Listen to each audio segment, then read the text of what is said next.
किनले दुकान किनले। अपने सब सुन रहल छी एखन कुंज प्रोडक्शन के शानदार प्रस्तुति।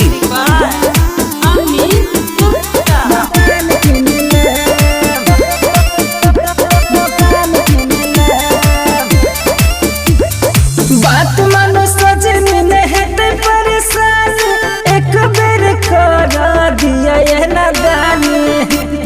सुने छिए बात मानो सजनी ने हेते परेशान, एक बेर कर दिया ये नादानी। कहब जे सबटा सामान किन दे, हे ये आहा खातिर पूरा दुकान किन ले, हे ये आहा खातिर पूरा दुकान किन ले। कहब जे सबटा सामान किन दे, हे ये आहा खातिर पूरा दुकान किन ले। दुकान किन ले, दुकान किन ले, दुकान किन ले। हे ये नाक के नथुनिया देव कानक बाली, कानक बाली कानक बाली, सोना के सिकरी संग ठोरक लाली।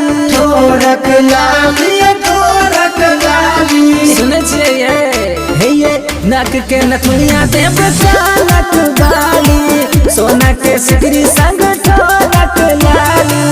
अपन जुलिया नाम को दे, हे ये आहा खातिर पूरा दुकान किन ले, हे ये आहा खातिर पूरा दुकान किन ले। कहब जे सबटा सामान किन दे, हे ये आहा खातिर पूरा दुकान किन ले। दुकान किन ले, दुकान किन ले, दुकान किन ले।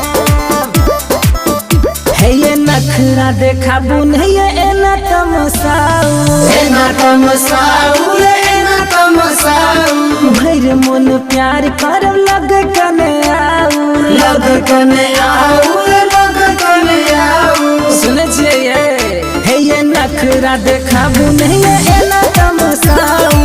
भैर मन प्यार कर लग कने आऊ, करके पैजनिया इनाम दो दे, हे ये आहा खातिर पूरा दुकान किन ले, हे ये आहा खातिर पूरा दुकान किन ले। कहब जे सबटा सामान किन दे, हे ये आहा खातिर पूरा दुकान किन ले। दुकान किन ले, दुकान किन ले। अपने सब सुन रहल छी एखन कुंज प्रोडक्शन के शानदार प्रस्तुति। छोड़ब ने संग हम वादा करै छी, वादा करै छी हम वादा करै छी। आहि लेल जीबै छी, आहि लेल मरै छी, आहि लेल मरै छी आहि लेल मरै छी। हे ये छोड़ब ने संग हम वादा करै छी, आहि लेल जीबै छी,